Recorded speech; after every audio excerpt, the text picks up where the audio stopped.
नमस्कार। मैं नरेंद्र सिंह मान, lecturer political science, government senior secondary school Lohari Panipat, education department, government of Haryana. Edusat telecast में आप सभी का बहुत बहुत स्वागत करता हूं। आदरणीय प्राध्यापक साथियों और प्यारे बच्चों, आज हम कक्षा 11वीं के राजनीति विज्ञान विषय के अंतर्गत राजनीतिक सिद्धांत की पाठ्य पुस्तक का अंतिम अध्याय विकास पर चर्चा करेंगे। प्यारे बच्चों, विकास का भाग 1 हम पहले व्याख्यान में कर चुके हैं। आज हम विकास भाग 2 पर चर्चा करेंगे। प्रिय विद्यार्थियों, आज के व्याख्यान का उद्देश्य व्याख्यान भाग 1 की तरह से विकास के सामान्य समझ से अलग एक विशिष्ट समझ का विकास करना रहेगा। उसी के साथ में विकास के वैकल्पिक तरीकों के बारे में हम चर्चा करेंगे और पाठ का परीक्षा उपयोगी अध्ययन करना हमारा इस व्याख्यान का उद्देश्य है। प्यारे बच्चों, इस व्याख्यान का जो क्षेत्र रहेगा वो विकास के वैकल्पिक तरीके के बारे में रहेगा।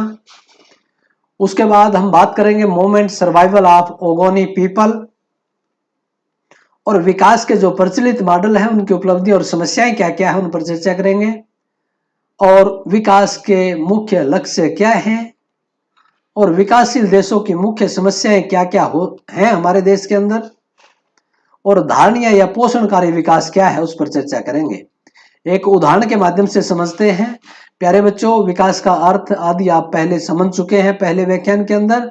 अभी हम बात करते हैं, एक उदाहरण के माध्यम से शुरू करते हैं तो किस तरह का विकास है। मान लीजिए प्यारे बच्चों, आपके घर के बैक साइड में, आपके घर के पिछवाड़े में एक खजाना मिल जाता है और सरकार के नियमानुसार उस खजाने पर सरकार का हक है और उसे सरकार विकास के नाम पर थोड़ा थोड़ा करके ले जाती है और जब विकास के नाम पर उसकी खुदाई होती है तो आपके घर को उजाड़ पिछाड़ करके चले जाते हैं।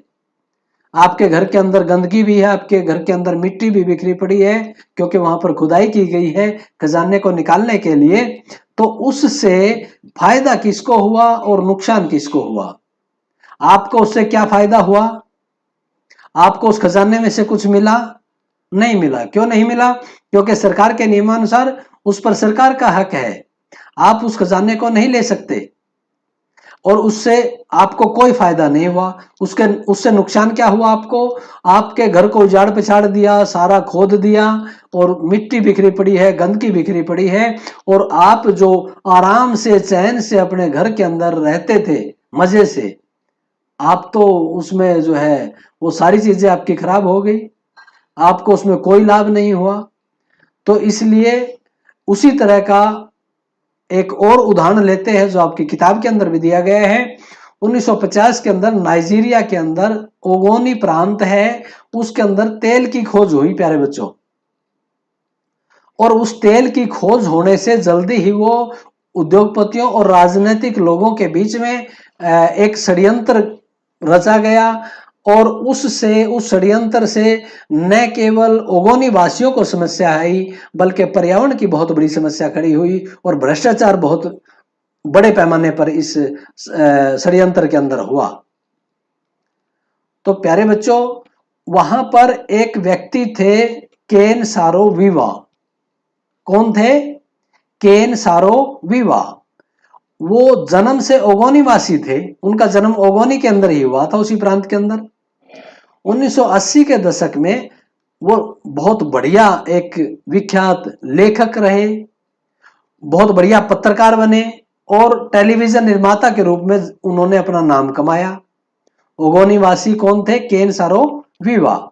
उन्होंने देखा कि तेल और उद्योग ने गरीब किसानों की जमीन के खजाने को लूटकर जमीन को प्रदूषित कर दिया है, लोगों को बेघर कर दिया है। वहां पर खेती बाड़ी जो होती थी वो भी सारी की सारी परिवहन के साधनों से, आवागमन से, बड़ी बड़ी मशीनों के आने जाने से और हवा के प्रदूषण से वो जमीन भी वहां पर बेकार हो गई, वहां पर खेती बाड़ी होनी बंद हो गई और उसके बाद वहां के जो लोग थे वो बेघर हो गए, उनके घरों को भी उजाड़ पछाड़ दिया गया और किसानों की जमीन जो है वो एक प्रकार से बंजर वहां पर हो चुकी थी और लोगों की जो आजीविका थी वो समाप्त हो चुकी थी। केन सारो वीवा ने जब ये सब कुछ देखा तो उसके बाद उन्होंने क्या किया? एक आंदोलन किया। ये आप तस्वीर देख रहे हैं केन सारो वीवा की। जिन्होंने बहुत बड़ा एक आंदोलन किया, उसके बारे में आगे बात करेंगे। उस आंदोलन का नाम था MOSOP, movement of the survival of the Ogoni people. प्यारे बच्चों, केन सारो वीवा ने इस शोषण के विरोध में अपनी प्रतिक्रिया दी। 1990 में जमीन और समुदाय पर टिके आंदोलन द्वारा एक अहिंसक बहुत बड़ा संघर्ष किया और उस संघर्ष का नेतृत्व केन सारो वीवा ने किया। बहुत बड़ा संघर्ष था ये, और इस संघर्ष का नाम था movement survival of Ogoni people. क्या नाम था इस संघर्ष का? Ogoni survival of Ogoni people, movement survival of Ogoni people. और किसने शुरू किया ये? केन सारो वीवा के नेतृत्व में जो है ओगोनी वासियों ने किया। इस मूवमेंट के प्रभाव में, इस आंदोलन के दबाव में सरकार को भी झुकना पड़ा, कंपनियों को भी झुकना पड़ा। इसके प्रभाव में 1993 में तेल कंपनियों को वहां से अपना बोरिया बिस्तरा बंद करके भागना पड़ा। अपना कारोबार, जो तेल को निकालने का कारोबार था, वो वहां पर बंद करना पड़ा। लेकिन बंद करने से क्या हुआ कि फायदा हुआ। किसको फायदा हुआ? ओगोनी वासियों को फायदा हुआ, किसानों को फायदा हुआ कि वहां की जमीन जो है दोबारा से उपजाऊ हुई, दोबारा से वहां पर खेती होनी शुरू हुई। हवा का जो वायु का प्रदूषण था, जो मिट्टी का प्रदूषण था, वो धीरे धीरे समाप्त हुआ। गांव को फायदा हुआ, वहां के लोगों को फायदा हुआ, वहां के घरों को फायदा हुआ, और उस फायदे सब लोगों को फायदा हुआ। लेकिन उसका नुकसान हुआ तो एक आदमी को हुआ, और वो कौन थे? केन सारो वीवा। लेकिन वीवा को उसकी कीमत चुकानी पड़ी। क्या कीमत चुकानी पड़ी? क्योंकि उन्होंने कंपनी का बहुत बड़ा नुकसान किया था, कंपनी को वहां से भागना पड़ा था इनके दबाव के कारण।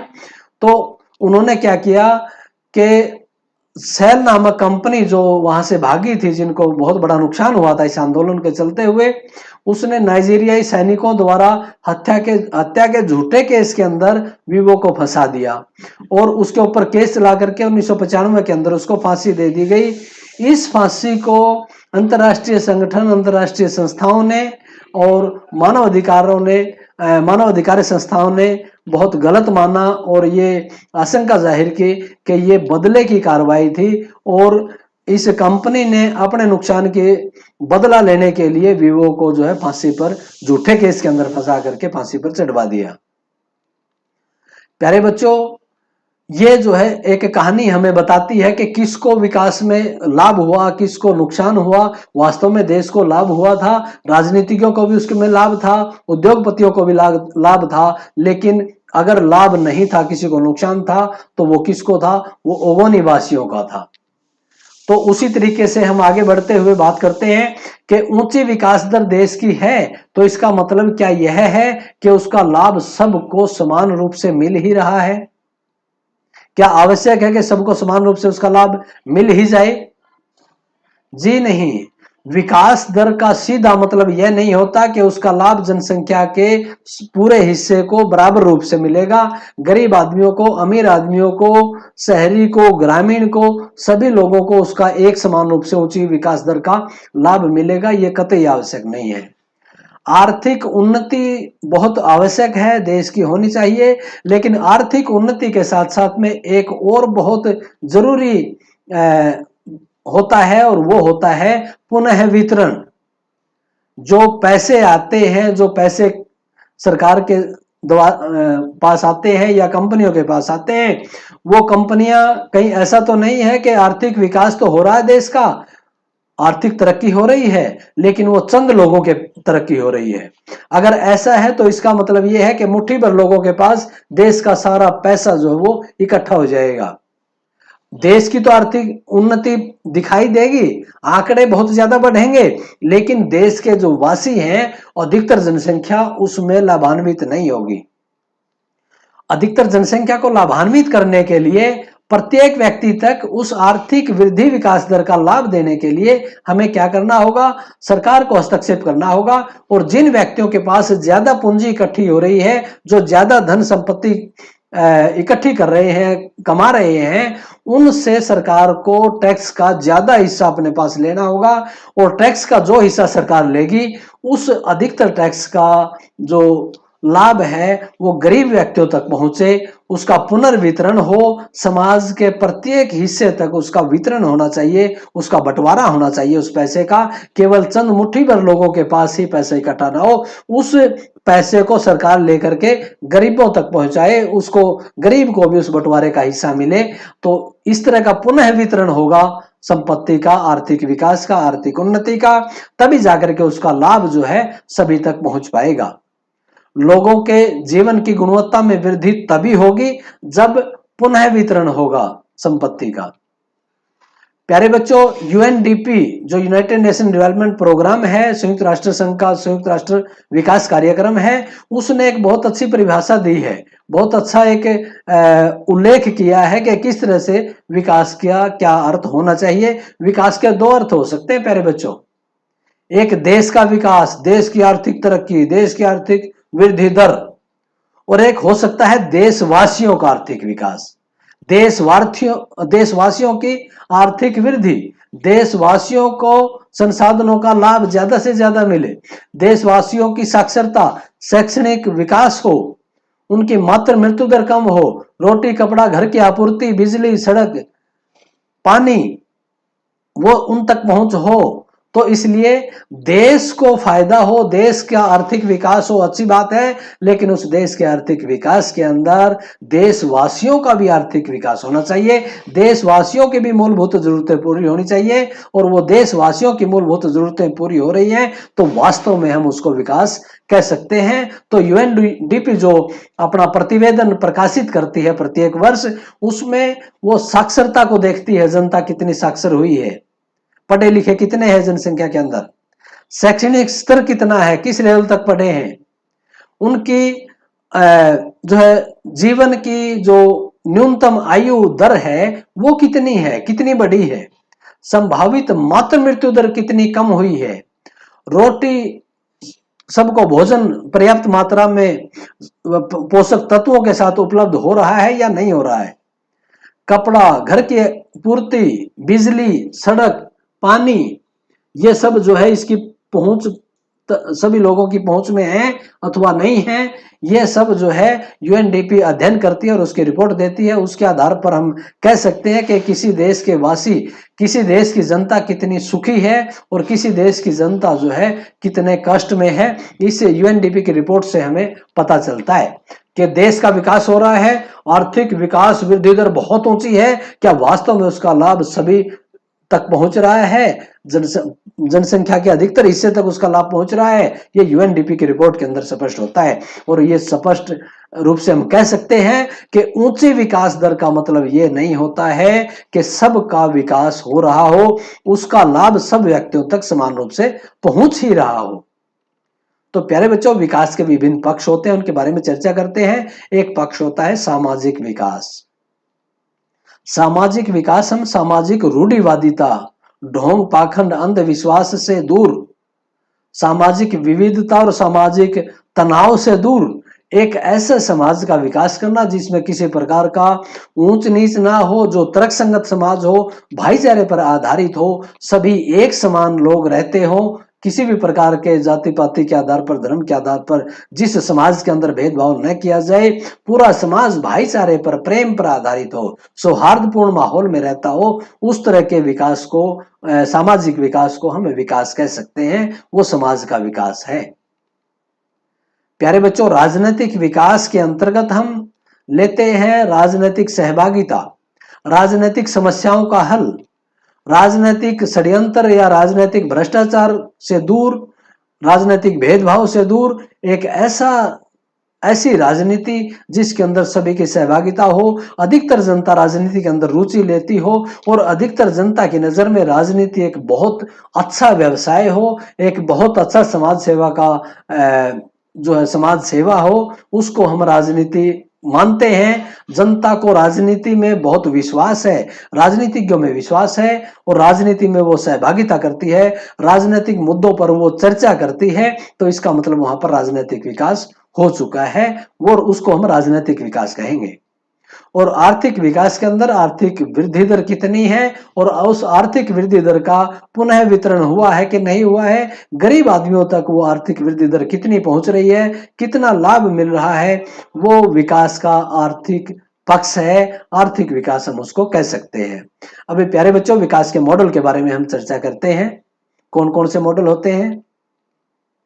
एक विकास का मॉडल होता है बाजार मॉडल। बाजार मॉडल मुक्त अर्थव्यवस्था, बिना किसी लाइसेंस, बिना किसी रोक टोक के, बिना किसी सरकारी हस्तक्षेप के प्राइवेट क्षेत्र को, निजी क्षेत्र को ज्यादा से ज्यादा बढ़ावा दिया जाता है। सरकार के कार्य कम से कम होते हैं, केवल कानून व्यवस्था बनाए रखे, केवल देश की सुरक्षा करे, व्यापार करना और उद्योग स्थापित करना वो सरकार का कार्य नहीं होता। बाजार मॉडल के अंदर, बाजार मॉडल के अंदर प्यारे बच्चों ये कहा जाता है कि ज्यादा से ज्यादा निजी क्षेत्र को बढ़ावा दिया जाए और ये बाजार पर आधारित होता है। इसमें वस्तुओं का जो उत्पादन होता है वो लाभ को मद्देनजर रखते हुए होता है, वो आवश्यकता के अनुरूप नहीं होता। जनता को किस चीज की जरूरत है उसको देख करके कंपनियां स्थापित नहीं होती, कंपनियां लाभ को देख करके स्थापित होती हैं। किस क्षेत्र के अंदर, किस उद्योग के अंदर ज्यादा लाभ कमाया जा सकता है, उस तरह के कार्य निजी क्षेत्र के द्वारा किया जाता है और उसका फायदा यह होता है कि देशवासियों को बहुत सारे विकल्प मिलते हैं। एक कंपनियों के बीच में एक प्रतिस्पर्धा होती है, कंपटीशन होता है और उसमें कम रेट में अच्छी गुणवत्ता की वस्तुएं उपलब्ध होने की संभावना रहती है, लोगों की जरूरतें पूरी होती है, देश के अंदर संपत्ति बढ़ती है और देश के अंदर और ज्यादा उद्योग लगने की संभावना रहती है, क्योंकि उद्योगपतियों के पास इस बाजार मॉडल में कितना भी धन कमाने की जो है वो गुंजाइश है, या मेहनत करके वो जितना ज्यादा कार्य कर सकते हैं वो कर सकते हैं। उसके ऊपर किसी प्रकार की सरकार का हस्तक्षेप या रोक टोक नहीं होती है, पूरी तरह से बाजार पर आधारित होता है ये मॉडल। और इसके अंदर जो अमीर आदमी है उसको आमतौर पर ज्यादा लाभ होता है, जो पैसे वाले व्यक्ति हैं उनके लिए बहुत सारी बाजार के अंदर वस्तुएं उपलब्ध होती हैं और उनको इन्वेस्ट करने के लिए भी जो है संभावना ज्यादा रहती है, क्षेत्र ज्यादा रहते हैं और विदेशी पूंजी निवेश भी खुले बाजार की अर्थव्यवस्था के अंदर ज्यादा आता है और ज्यादा तरक्की देश की होती है। देश का आर्थिक वृद्धि दर जो है इसमें बढ़ता है, पूंजी ज्यादा बढ़ती है इसके अंदर, लेकिन गरीब आदमी को इसमें बहुत ज्यादा लाभ नहीं होता है। गरीब आदमी को इसमें बहुत अच्छे रोजगार मिलेंगे इसकी संभावना बहुत कम है। गरीब आदमी बहुत ज्यादा वस्तुएं इसमें से खरीद पाएगा उसकी भी संभावना बहुत कम है। तो इस तरह के विकास के जो बाजार मॉडल है इसमें अमीर आदमियों को ज्यादा फायदा होता है ऐसा माना जाता है, लेकिन कुल मिलाकर के देश की आर्थिक तरक्की आवश्यक रूप से इसमें होती है।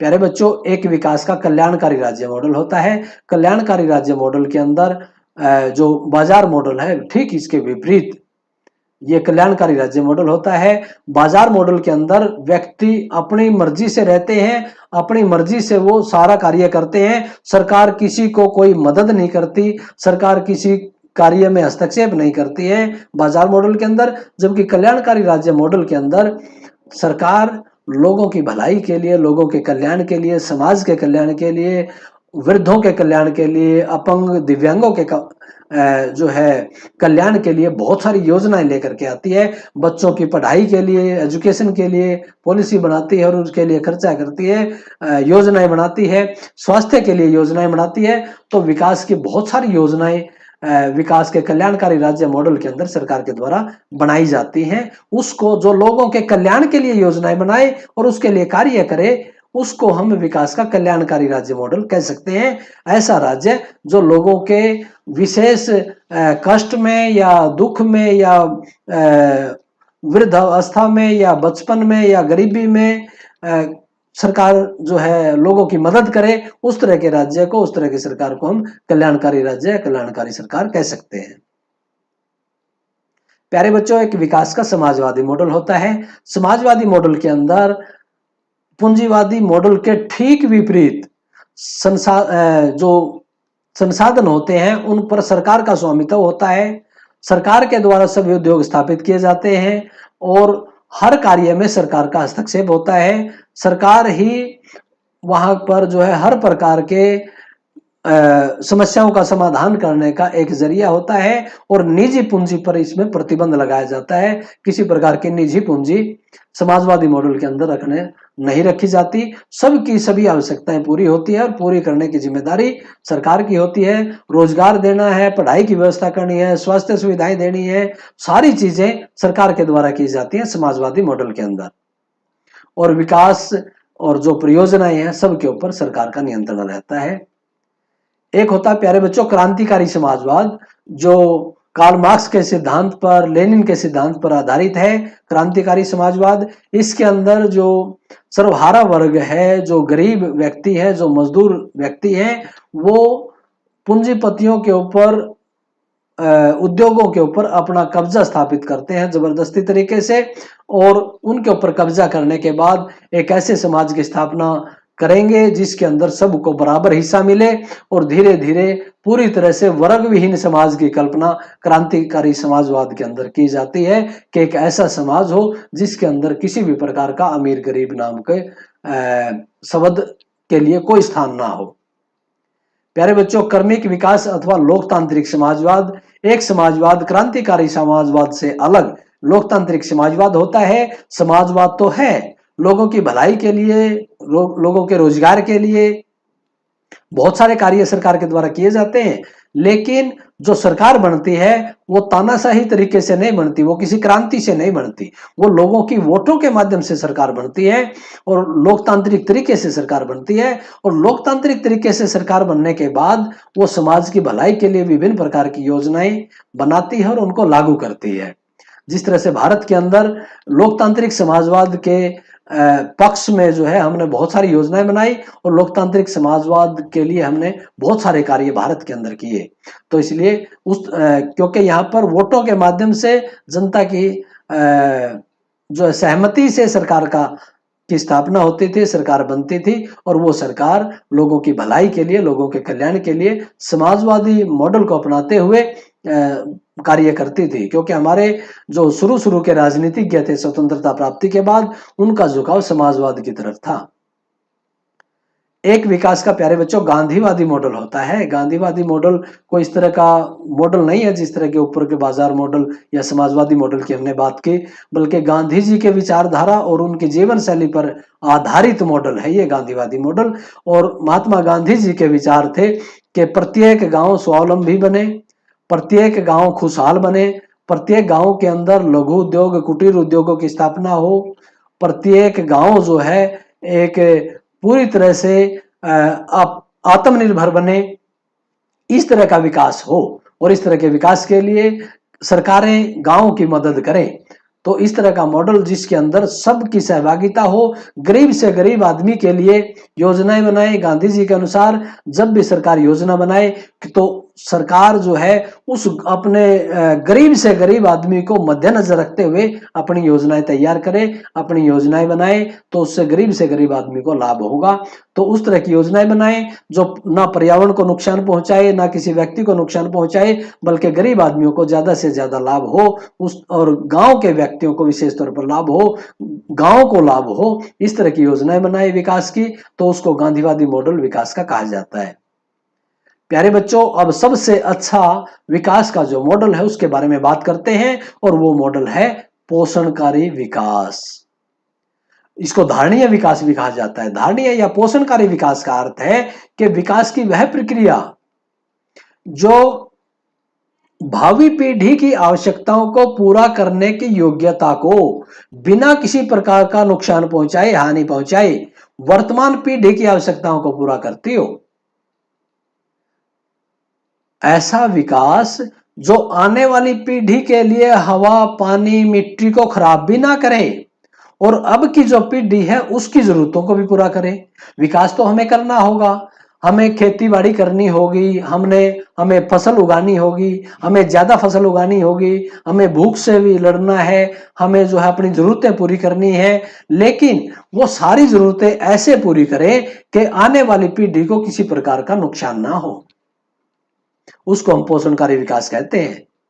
प्यारे बच्चों पोषणकारी विकास की विशेषता होती है कि प्राकृतिक संसाधनों का कुशल प्रयोग किया जाता है। अंधाधुंध प्रयोग नहीं किया जाता प्राकृतिक संसाधनों का।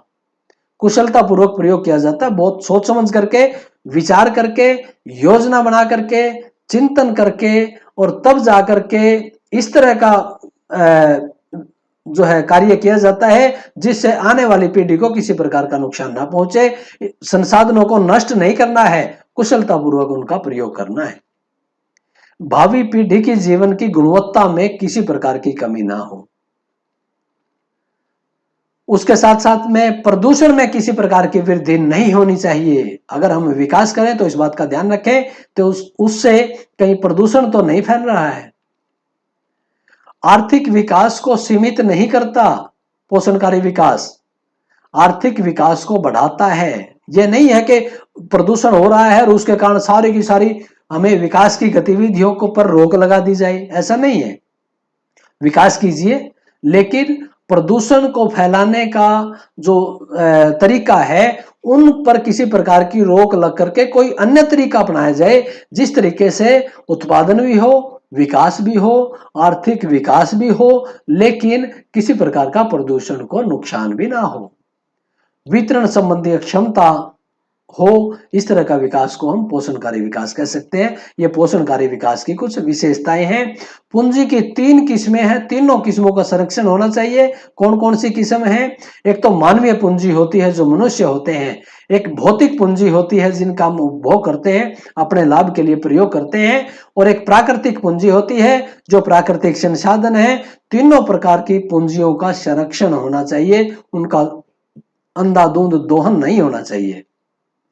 तो पोषणकारी विकास की जरूरत क्या है, आवश्यकता क्या है? एक तो हमें निर्धनता कम हो रही है, लेकिन फिर भी निर्धनता है, गरीबी है, और गरीबी को हमें दूर करना है। गरीबी दूर कैसे होगी?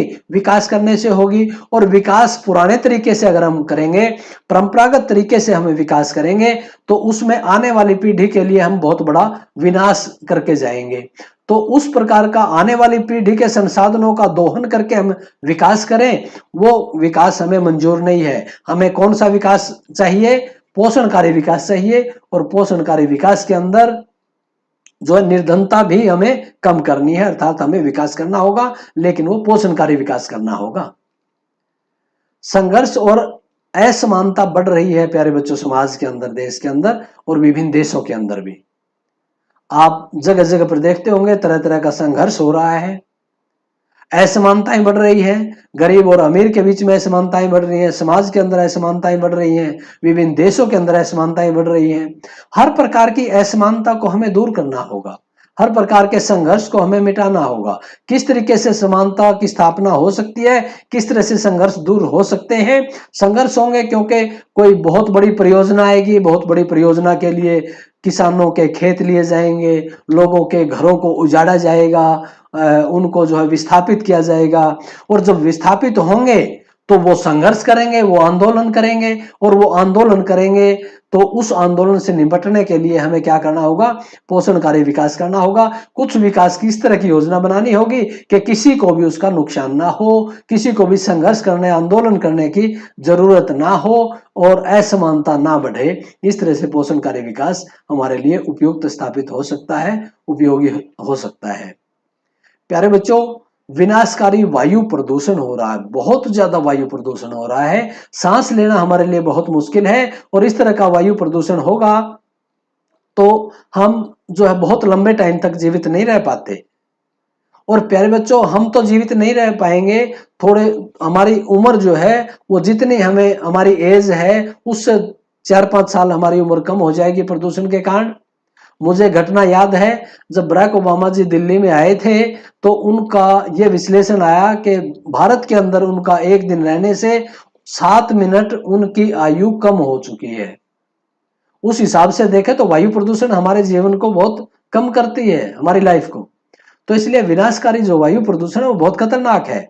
और क्या हम इस तरह का वायु छोड़ करके जाना चाहेंगे कि हमारे जो आने वाली पीढ़ियां हैं, जो हमारे बच्चे होंगे 20-30 साल के बाद, 50 साल के बाद, वो बच्चे अपनी पीठ पर एक ऑक्सीजन का सिलेंडर लेकर के चलेंगे, ढोते हुए चलेंगे, और जैसे हम पेट्रोल पंप देख रहे हैं जगह जगह पर, वैसे ही ऑक्सीजन के पंप होंगे, और कोई भी बच्चा वहां पर जाकर के हाँफते हुए कहेगा कि मेरा ऑक्सीजन सिलेंडर जो है खत्म होने को है, जल्दी से इसके अंदर ऑक्सीजन डाल दीजिए। क्या उस तरह का समाज छोड़ करके जाना चाहेंगे? क्या उस तरह की हवा हम आने वाली पीढ़ियों के लिए छोड़ करके जाना चाहेंगे? और नहीं छोड़ करके जाना चाहेंगे तो जो विनाशकारी वायु प्रदूषण है उससे बचने का एक ही तरीका है कि जो भी हमें विकास करना है वो विकास पोषणकारी विकास होना चाहिए। ताजा पानी, मिट्टी तेजी से नष्ट हो रहे हैं, उनको नष्ट होने से हमें बचाना है।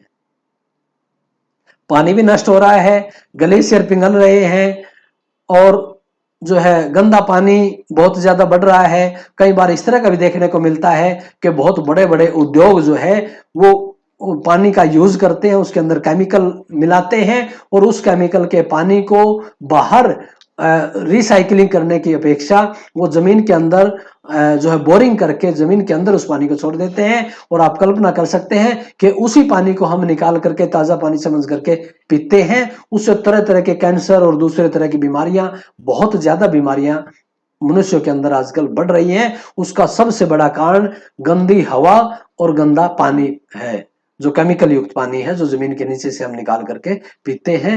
तो इन सब चीजों को हमें ध्यान में रखना होगा। ताजा पानी, मिट्टी जो नष्ट हो रहे हैं उसको बचाना होगा, वायु प्रदूषण से हमें बचाना होगा, असमानता और संघर्ष हो रहे हैं उसको हमें ध्यान में रखना होगा और निर्धनता को हमें कम करना होगा। इस तरह का विकास पोषणकारी विकास हो जिसके अंदर जैव विविधता जो लुप्त हो रही है वो भी लुप्त ना हो। बहुत सारे पशु पक्षी ऐसे हैं जो प्रदूषण के कारण नष्ट हो रहे हैं। बहुत सारे जो ऐसे छोटे छोटे जीव हैं जो नष्ट हो रहे हैं, उनको नष्ट होने से हमें, लुप्त होने से बचाना है, जैव विविधता को ध्यान में रखना है। और ये सब कार्य हम किस तरह से कर सकते हैं? पोषणकारी विकास से। विकास के लक्ष्य क्या क्या है? हमारे विकास के लक्ष्य है बेहतर जीवन स्तर, जीवन स्तर सबका बहुत बढ़िया हो, स्टैंडर्ड हो, सबकी मूलभूत जरूरतें पूरी हो, प्राकृतिक संसाधनों का समुचित प्रयोग हो। कुछ ही व्यक्ति प्राकृतिक संसाधनों का मजा न लेते हो, प्राकृतिक संसाधनों तक सभी की पहुंच हो और सभी उसका समुचित और योजनाबद्ध तरीके से प्रयोग करें और प्राकृतिक संसाधनों का संरक्षण करते हुए, उनको सुरक्षित रखते हुए उनका प्रयोग करें। इस तरह का विकास का लक्ष्य हमारा होना चाहिए। दरिद्र की मूलभूत आवश्यकताओं की पूर्ति होनी चाहिए, जो गरीब से गरीब व्यक्ति है उसकी मूलभूत जरूरतें पूरी हों। लोगों को रोजगार और शिक्षा उपलब्ध हो, ये बहुत आवश्यक है। हम विकास करना चाहते हैं तो लोगों को रोजगार भी मिले, लोगों को शिक्षा भी मिले और देश आत्मनिर्भर बने, देश के अंदर सभी चीजों का उत्पादन हो, दूसरे देशों से कम हमें आयात करना पड़े, इस तरह की आत्मनिर्भरता हो, ये हमारे विकास का लक्ष्य है। प्यारे बच्चों, भारत जैसे विकासशील देशों के अंदर कुछ समस्याएं खड़ी होती हैं। वो समस्याएं कौन कौन सी हैं? सबसे बड़ी समस्या है जनसंख्या वृद्धि। अकेली एक समस्या है जनसंख्या वृद्धि और ये दूसरी 10 समस्याओं को पैदा करती है। बेरोजगारी की समस्या इससे पैदा होती है, प्राकृतिक संसाधनों का ज्यादा हमें दोहन करना पड़ता है, हमें खाद्यान्न की समस्या इससे जो है उत्पन्न होती है, अनपढ़ता और निरक्षरता की जो समस्या है वो इससे पैदा होती है, खराब स्वास्थ्य सुविधाओं की कमी की समस्या वो भी जनसंख्या वृद्धि से जो उत्पन्न होती है। तो जनसंख्या वृद्धि बहुत बड़ी समस्या है भारत जैसे देश के लिए। इस पर किसी न किसी प्रकार से नियंत्रण लगाया जाना आवश्यक है। प्यारे बच्चों, एक हमारे सामने बहुत बड़ी समस्या गरीबी की है। गरीबी में व्यक्ति जो है अपने ना बैलेंस डाइट ले पाता है, ना खा पी पाता है, ना स्वास्थ्य की देखभाल कर पाता है और उसकी मूलभूत जरूरतें भी पूरी नहीं होती है। तो हमारी बहुत बड़ी समस्या हमारे देश के सामने अभी गरीबी की है। गरीबी में हमने बहुत कुछ हासिल किया है, बहुत सारी गरीबी को हमने कम किया है, इसमें कोई दो राय नहीं है, परंतु अभी भी गरीबी को दूर करने के लिए बहुत सारे और कार्य किए जाने की आवश्यकता है, बहुत सारी और योजनाएं बनाए जाने की आवश्यकता है ताकि गरीबी को जड़ से खत्म किया जा सके और सभी व्यक्ति आराम से अपना जीवन जी सके। बेरोजगारी बहुत बड़ी समस्या है प्यारे बच्चों। रोजगार होगा तो उसमें दूसरी बहुत सारी समस्याएं अपने आप हल हो जाती हैं, लेकिन अगर बेरोजगारी बढ़ेगी तो उससे श्रम का जो हमें पैसा मिलना चाहिए, श्रम के बदले में जो हमें मजदूरी मिलनी चाहिए वो भी पूरी नहीं मिल पाती है। तो इसलिए क्योंकि बेरोजगार बहुत होते हैं और रोजगार कम होते हैं, वहां पर प्रतिस्पर्धा होती है और कम पैसे में कार्य करने वाले व्यक्ति और कर्मचारी वहां पर उपलब्ध होते हैं। तो ये जनसंख्या के लिए, देश की जनता के लिए किसी भी प्रकार से लाभदायक नहीं है। तो इसलिए रोजगार के साथ ज्यादा से ज्यादा साधन उपलब्ध होने चाहिए और बेरोजगारी पूरी तरह से खत्म हो। ये हमारी बहुत बड़ी समस्या है, इसका समाधान होना चाहिए। विघटनकारी प्रवृत्तियां जो देश के अंदर हैं उनका विनाश होना चाहिए और पूरा देश जो है वो संगठित होकर के, एक होकर के और प्यार प्रेम से, भाईचारे से देश का विकास करे। इस तरह का विकास होना चाहिए। विघटनकारी जो प्रवृत्तियां हैं, जो तरह तरह से समाज के अंदर जो है जहर घोलने का काम करते हैं, उनका पूरी तरह से विनाश हो और देश का विकास हो, लोगों का विकास हो। मानव अधिकारों का हनन की समस्याएं बहुत देखने को मिलती हैं। मानव अधिकारों का हनन नहीं होना चाहिए। प्रत्येक व्यक्ति को जो मानव होने के नाते, मनुष्य होने के नाते जो मूलभूत जरूरतें, मूलभूत अधिकार उनको प्राप्त हुए हैं, उनका किसी भी प्रकार से किसी के द्वारा भी छीना नहीं जाना चाहिए। चाहे वो सरकार है, चाहे वो संस्था है, चाहे वो कोई उद्योगपति है, चाहे कोई अमीर व्यक्ति है, चाहे कोई भी है, मानव अधिकारों का हनन किसी को भी करने का हक नहीं होना चाहिए। गरीब से गरीब व्यक्ति को भी मानव अधिकार मिलने चाहिए। प्यारे बच्चों, राजनीतिक भ्रष्टाचार बहुत बड़ी समस्या है। बहुत सारे उदाहरण इस तरह के देखने के मिलते हैं कि जब वो राजनीति के अंदर आए तो उनके पास कितनी पूंजी थी और कुछ ही सालों के अंदर उनकी पूंजी जो है इतनी तेज गति से बढ़ती है। ऐसा क्या हो जाता है राजनीति में आने के बाद कि उनके पास इतना सारा धन दौलत, इतना सारा पैसा आ जाता है एकदम से। लाभ ही लाभ कमाते हैं वो लोग। कहां से आता है वो पैसा? ये भ्रष्टाचार से आता है। तो इसलिए राजनीतिक भ्रष्टाचार भारत जैसे देश के अंदर, विकासशील देशों के अंदर बहुत बड़ी समस्या है। तो राजनीतिक भ्रष्टाचार पर पूरी तरह से रोक लगनी चाहिए। हालांकि हमारी माननीय न्यायपालिकाओं के द्वारा, हमारी माननीय संसद के द्वारा तरह तरह से कानून बनाए जाते हैं, तरह तरह के फैसले दिए जाते हैं राजनीतिक भ्रष्टाचार को रोकने के लिए, लेकिन हम ये नहीं कह सकते कि पूरी तरह से राजनीतिक भ्रष्टाचार को समाप्त किया जा चुका है। बहुत बड़ी समस्या है ये राजनीतिक भ्रष्टाचार। इसको समाप्त किए जाने की आवश्यकता है, इस पर रोक लगाए जाने की आवश्यकता है। प्यारे बच्चों, एक और हमारे सामने बहुत बड़ी समस्या है, वो राजनीतिज्ञों और उद्योगपतियों की साठगांठ। इस तरह की अगर साठगांठ राजनीतिज्ञों और उद्योगपतियों के बीच में होंगी तो राजनीतिज्ञों को कानून बनाने हैं, वो उद्योगपतियों को मद्देनजर रखते हुए उद्योगपतियों को प्रत्यक्ष और अप्रत्यक्ष रूप से लाभ देने के लिए कानूनों का निर्माण करेंगे। और इस तरह का कानूनों का निर्माण करेंगे तो उससे बहुत बड़ी जनसंख्या को नुकसान हो सकता है, बहुत बड़ी जनसंख्या को इसका खामियाजा भुगतना पड़ सकता है। तो इसलिए ये बहुत बड़ी समस्या है। राजनीतिज्ञ और उद्योगपति जो है अपनी साठगांठ करके राजनीतिज्ञ उद्योगपतियों को लाभ पहुंचाते हैं और उद्योगपति राजनीतिज्ञों को लाभ पहुंचाते हैं, एक दूसरे को लाभ पहुंचाते हैं और उसमें पिसता है तो वो आम जनता पिसती है, देश की बहुत बड़ी जनसंख्या उसमें पिसती है, उसको नुकसान होता है। तो इसलिए राजनीतिज्ञ और उद्योगपतियों की साठगांठ को जो है रोकना बहुत जरूरी है। यह विकासशील देशों की बहुत बड़ी समस्या है, भारत जैसे देश की बहुत बड़ी समस्या है। अभी प्यारे बच्चों, पुनरावृत्ति के लिए कुछ दोहराई के लिए प्रश्न पूछता हूं। Movement survival of Ogoni people का नेतृत्व किसने किया? केन सारो वीवा ने। किसने किया? केन सारो वीवा ने। क्या नाम था? Movement survival of Ogoni people. प्रश्न नंबर 2 है, विकास का बाजार मॉडल क्या है? प्यारे बच्चों, आपको ध्यान होगा, पूरी तरह से बाजार पर आधारित जो निजी पूंजी को बढ़ावा देता है उस तरह के मॉडल को विकास का बाजार मॉडल कहते हैं, जिसमें सरकार का कम से कम हस्तक्षेप होता है। विकास की ऊपर से नीचे की रणनीति क्या है? प्यारे बच्चों, विकास की ऊपर से नीचे की रणनीति ये है, सरकार कई बार इस तरह की योजनाएं बनाती है कि विकास हो और पूंजीपतियों का ज्यादा विकास हो, कुछ व्यक्ति जो विकास कर चुके हैं उनका ज्यादा विकास हो, उनके पास धन दौलत ज्यादा है और वो धन दौलत उनके पास ज्यादा होगी तो वो और उद्योग लगाएंगे, और उद्योग लगाएंगे तो उनमें लोगों को और रोजगार मिलेगा और उससे देश में उत्पादन बढ़ेगा और उससे देश को फायदा होगा। और उससे नीचे के जो लोग हैं, गरीब व्यक्ति हैं, रोजगार मिलने से या उत्पादन ज्यादा बढ़ने से उन लोगों तक वो पैसा पहुंच पाएगा। विकास से ऊपर से नीचे की रणनीति ये होती है। गरीब से अमीर, अमीर से गरीबों में पैसा जाएगा।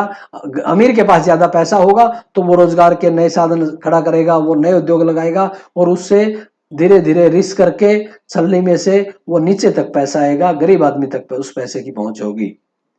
केन सारोविवा कौन थे? एक ओगोनी वासी थे। इन्होंने मूवमेंट ऑफ जो है सर्वाइवल ऑफ ओगोनी पीपल, जो एक बहुत बड़ा आंदोलन था, उसका नेतृत्व किया। प्यारे बच्चों, गृह कार्य के लिए कुछ प्रश्न नोट कीजिए। विकास के विभिन्न पक्षों का वर्णन कीजिए और धारणीय या पोषणकारी विकास का अर्थ, विशेषताओं का वर्णन कीजिए। आपने बहुत ध्यान से इस व्याख्यान को सुना, उसके लिए आपका बहुत बहुत धन्यवाद।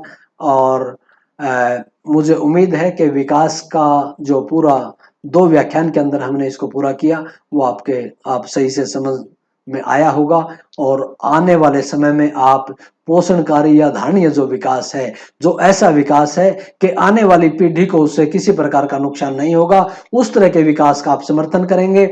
और कहीं पर भी आपके आसपास ऐसा विकास हो रहा हो जिससे आने वाली पीढ़ियों को नुकसान होगा, तो उस तरह के विकास को रोक करके आप दूसरे विकास के लिए, पोषणकारी विकास के लिए आप प्रयास करेंगे। इसी उम्मीद के साथ आप बहुत अच्छे से विकास के पुराने मॉडल के बारे में, परंपरागत मॉडल के बारे में और पोषणकारी विकास के बारे में आप समझ चुके हैं। इसी उम्मीद के साथ आपका बहुत बहुत धन्यवाद। Thank you very much.